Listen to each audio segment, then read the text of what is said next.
Hello everybody, it's Justin.claver here again with another video for you today.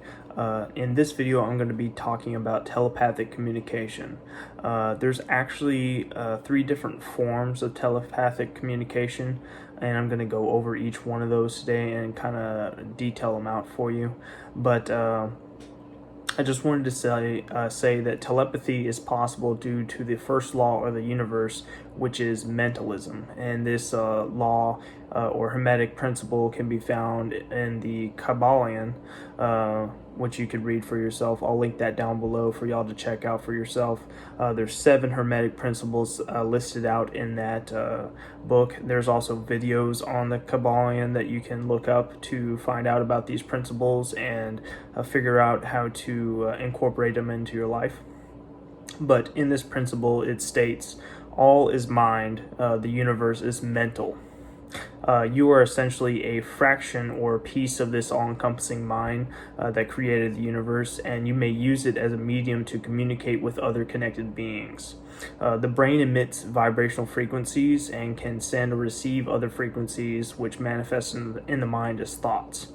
Advanced humanity, the mystics and the knowers, are becoming increasingly aware of the mind, which directs the evolutionary process of the earth, and these advanced souls will be initiated into an oligarchy of elected souls who will eventually rule the world, and they will be chosen so to rule, and who will be recognized by the mass as eligible for that high office through which they have been established.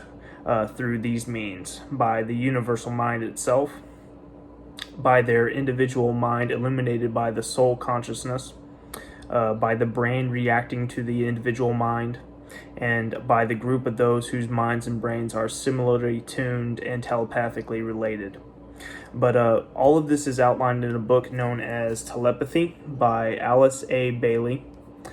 You can check it out. There's several different books that are written by this author that you can find online, and I'll link that down below for y'all to check out the other books that have been written by this author.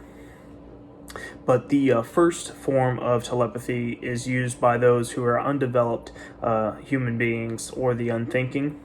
And these are non-mental men or women, and are often telepathic and don't necessarily realize it.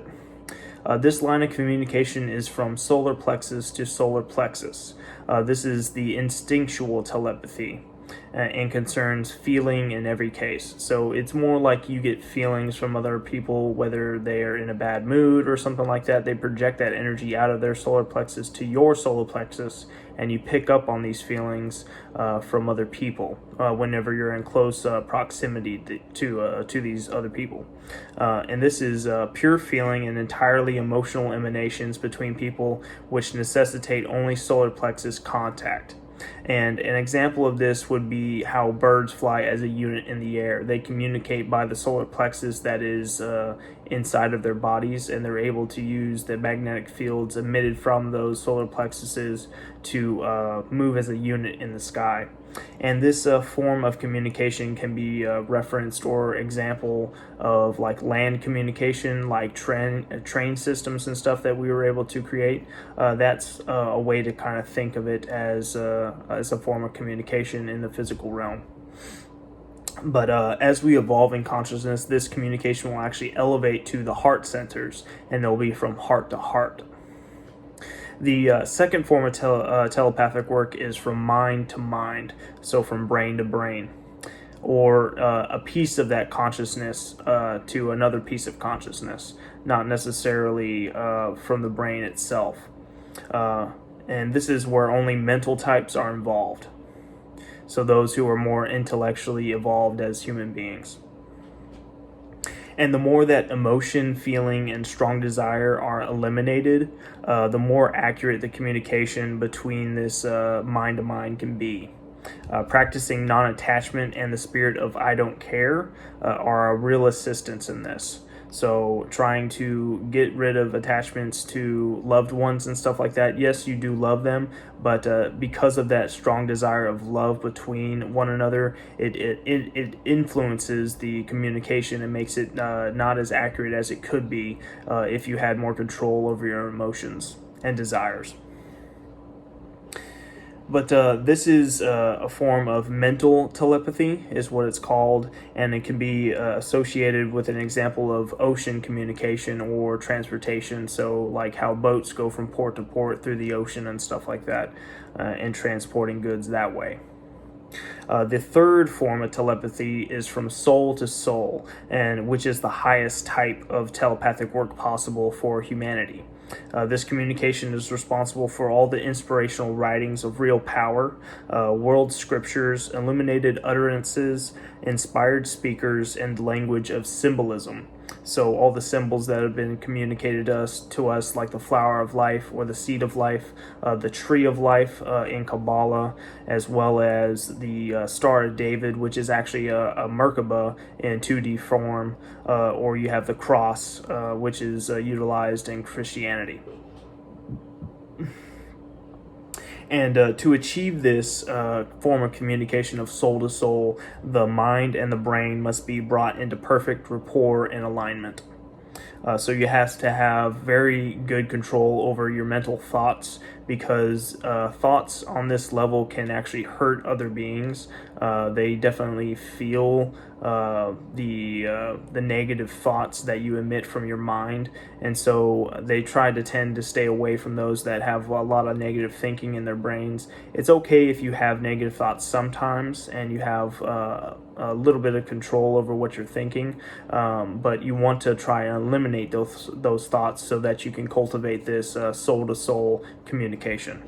And this form of telepathy can be associated with an example here on the physical realm, like air travel. So like how airplanes go from one place to another. The land communication can be an example of the telegraph. The ocean communication can be that of like the telephone, and then the air communication can be that of like radio. So you can kind of tune into any kind of channel with radio.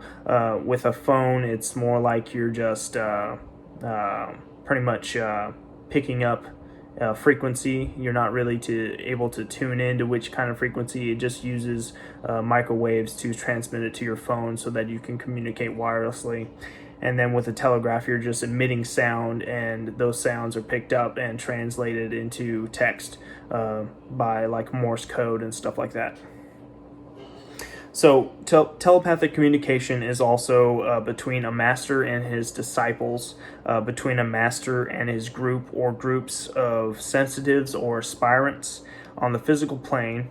It's also between the occult hierarchy or the hidden hierarchy. That's all that occult means. It's just a word for hidden. In this occult hierarchy talks to groups of disciples on the physical plane. It's also between this hierarchy and the new group of world servers, which would be the leaders of this world as they elevate in consciousness in order to lift humanity up to higher levels of consciousness.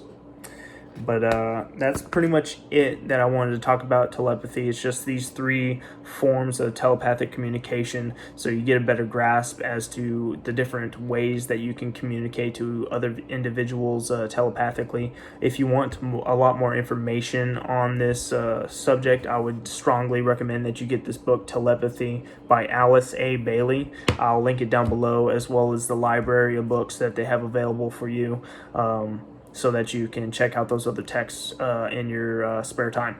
But thank you for watching. If you found that this video had given you some value or some knowledge, go ahead and leave me a like. Also comment down below if you have any questions, and go ahead and subscribe to the channel. I'll be posting a lot of videos on here, and you'll be seeing a lot of me in the weeks and months and years to come. So thank you for watching, and I hope you have a wonderful day.